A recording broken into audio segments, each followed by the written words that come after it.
What crazy-ass story do you need to tell? I saved a man's life, and I never saw him again. 10 years later, this is still the craziest thing that has ever happened to me. In high school, I worked as a lifeguard at a country club for a few summers to earn some money.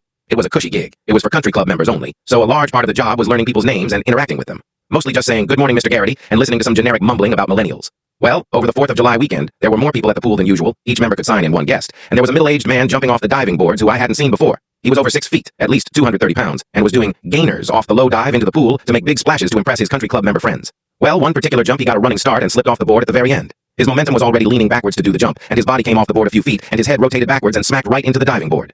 I can still hear that cracking sound in my mind.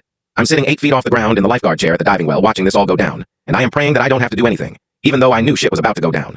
I didn't see any blood, which was a good sign, but as I watched his body sink down, I counted 1 1,000, 2 1,000, 3 1,000. No movement. Fuck.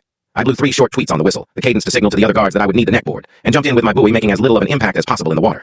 My lifeguard training took over as I dove down 8 to 9 feet to grab this dude. He was out, just making no movement whatsoever. Like I said, he was a big dude, but he wasn't as heavy in the water as I grabbed him and kicked us both up to the surface. I hoisted him onto the buoy and swam over to the edge, where by now the other guards had stuck the board down into the water. I lined up his limp body with the board as we all worked together to strap him into the board. The other guards pivoted the boards out of the water while I climbed out. I took a half-second look around to a half-dozen shocked faces, and it became clear to me that this was my show. Great. Still obeying my adrenaline-fueled rote memory of my training, I shouted for someone to call an ambulance as I made a decision. See, I thought he probably had a neck injury. The board he was strapped into is designed to not move his head, so he doesn't further injure his neck or back. But he wasn't visibly breathing, so I had to save his life at whatever cost it took. Or at least that's what my 16-year-old brain decided. So I started chest compressions. What they don't tell you about chest compressions is that you are breaking shit. You can feel bones and cartilage cracking under your palms. It feels horrible. I still haven't been able to shake that feeling. 1 round of 30, and then I did 2 breaths into his mouth. His head was already titled back a bit from being in the board, so I didn't have to move his neck. After 2 breaths, I went back to chest compressions, and after 5 or 6, a little water leaked out of his mouth. He coughed a few times, and the other guards picked up the board and whisked him away so fast I didn't even know what happened. I rolled over onto the concrete, a tinnitus-like ringing in my head, my heart racing, just sitting there, taking it in. I went into some trance as my teenage body struggled to deal with what just happened. Start to finish, it probably only took about 6 minutes, but it felt like a lifetime of stress and nausea had built up in my body. I was walked over to the guard shack, dried off, and walked up to the country club's nicer member buildings.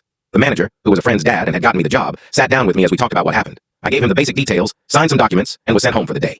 Like I said, I was in some kind of trance and was just operating on autopilot. I'm not sure how much sense I was making at the time, and it took me several hours to process what just happened.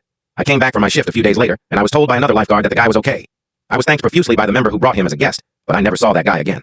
This was still the craziest thing that has ever happened. I'm glad my instincts took over and I remembered my training. I might not have done everything exactly right, but I tried my best, and at the end of the day, he lived through it. I hope that guy's doing okay.